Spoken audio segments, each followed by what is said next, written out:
But today, invisibility would fail her. "Excuse me," a voice boomed across the dining room, dripping with condescension. "Do you people even understand English here?"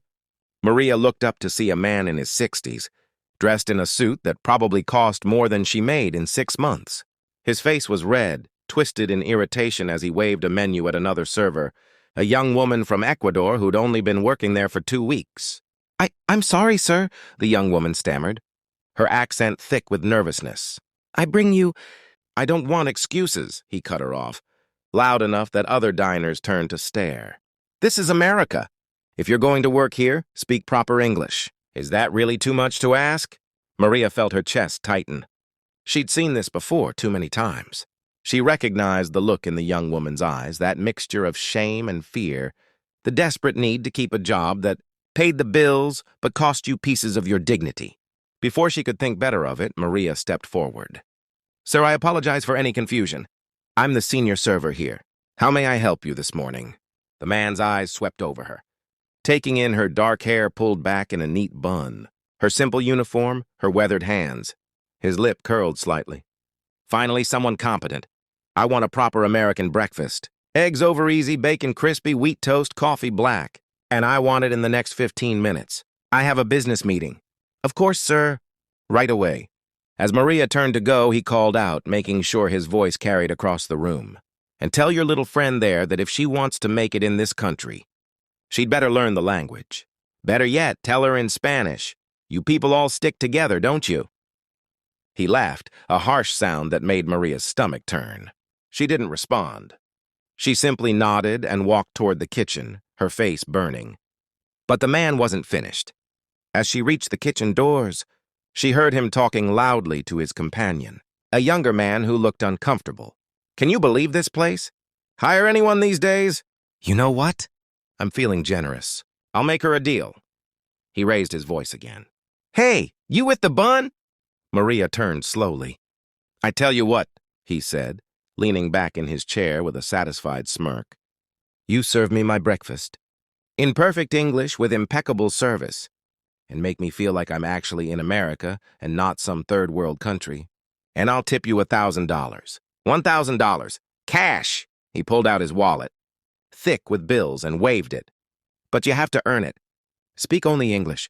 Perfect English. Think you can manage that?" The restaurant had gone quiet. Other servers had stopped moving. Diners pretended to read their phones while listening to every word. Maria looked at him for a long moment. $1,000. That was her rent for 2 months. That was her mother's medication for half a year. That was school supplies and winter coats for her daughters. "I accept your challenge, sir," she said quietly. He laughed, delighted with himself. "Excellent. Let's see what you've got." Maria moved through the next 15 minutes with practiced grace. She put in his order, checked on her other tables, and returned with his breakfast at exactly 14 minutes. The eggs were perfect, the bacon crispy, the toast golden. "Your breakfast, sir," she said, setting down the plate. "Eggs over easy as requested. The bacon has been prepared to a crisp texture, and your wheat toast is lightly buttered. Your coffee is freshly brewed, dark roast served black." He cut into his eggs, watching her like a cat watching a mouse. "Not bad. But I need more coffee in 10 minutes. Let's see if you can keep up the act." For the next 40 minutes, Maria served him flawlessly. She anticipated his needs before he asked, refilled his coffee at precisely the right moments, and spoke with clear, perfect English. Other diners watched the performance with a mixture of discomfort and fascination. Finally, the man pushed back his plate and dabbed his mouth with a napkin. "Well," he said, loud enough for the room to hear, "I have to admit I'm impressed. You kept up your end of the bargain. Spoke English the whole time. Didn't slip once into whatever your native tongue is." He pulled out his wallet again, making a show of counting out $100 bills. "A deal's a deal. $1,000. "Thank you, sir," Maria said, reaching for the money. He pulled it back slightly. "But first tell me, where did you learn to speak such good English? You weren't born here, were you?" "I can tell." Maria looked at the money, then at him, then at the young Ecuadorian server watching from across the room with wide eyes. She thought about her daughters, about the bills, about how much easier $1,000 would make her life. And then she thought about dignity. "You're correct, sir. I wasn't born in the United States," she said, her voice steady. I was born in the Philippines. And yes, I speak English fluently. It's one of the official languages of my country. We've been speaking it for over a century. His smile faltered slightly. But you wanted perfect English, and I gave you that, Maria continued. What you didn't ask is what else I speak. Would you like to know? Without waiting for an answer, she continued in flawless Mandarin. I speak Chinese because I studied in Beijing for 2 years, then switching to fluid French. I learned French from my grandmother, who worked for a diplomatic family. Her voice shifted to beautiful Italian. I picked up Italian while working at a restaurant. In Rome during college, then to Spanish. And I speak Spanish because I believe in connecting with my colleagues and showing them respect. She switched back to English, her voice quiet but firm. So yes, sir, I can serve you in perfect English, but I can also serve the Chinese businessman at table 7 in his language. I can help the French couple on their honeymoon feel at home. I can translate for the Italian chef when he trains our kitchen staff. And I can make a scared young woman from Ecuador feel less alone in a country that sometimes makes her feel worthless. The restaurant was dead silent. Your $1,000, sir? Maria continued. I earned it. I spoke perfect English as you demanded. But I want you to understand something. My value as a person, as a worker, as a human being, isn't measured by whether I make you comfortable. It's measured by how I treat others, especially when no one is offering me money to do it. She reached out and took the bills from his hand. He was too stunned to resist.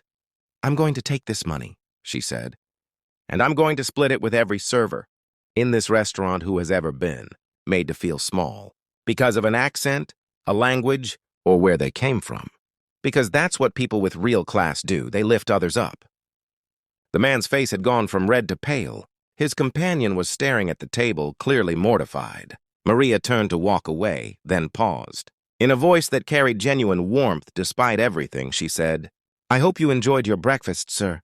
And I hope your business meeting goes well. Despite everything, I still wish you a good day. As she walked back toward the kitchen, something unexpected happened.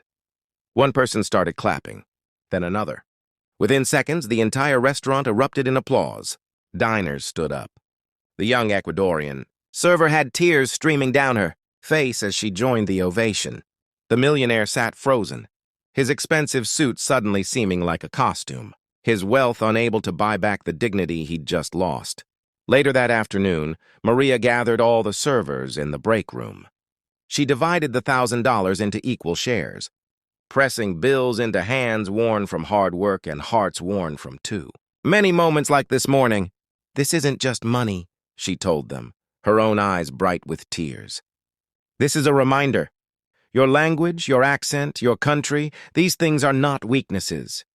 They are proof that you are brave enough to build a life in a new place, strong enough to work jobs that others look down on, and resilient enough to keep your humanity when others try to take it from you. The young Ecuadorian woman hugged her tightly. Thank you, she whispered. Thank you for standing up. No, Maria said gently. Thank you for giving me a reason to remember my own worth. That evening, as Maria rode the subway home to her daughters, she didn't think about the millionaire or his cruel challenge. She thought about her grandmother's French lessons, her professor's Mandarin encouragement, the Italian chef who'd taught her about respect in the kitchen, and every person who'd ever made her feel that speaking multiple languages was a gift, not a deficit. When she walked through her apartment door, her youngest daughter ran to her. Mama, how was work? Maria knelt down, switching effortlessly to Tagalog, their private language of home and heart. Today, she said, pulling both girls close, Mama remembered something important. Being able to speak to people in their own language isn't just about words. It's about seeing them, really seeing them. Her oldest daughter, wise beyond her years, smiled. Like you see us?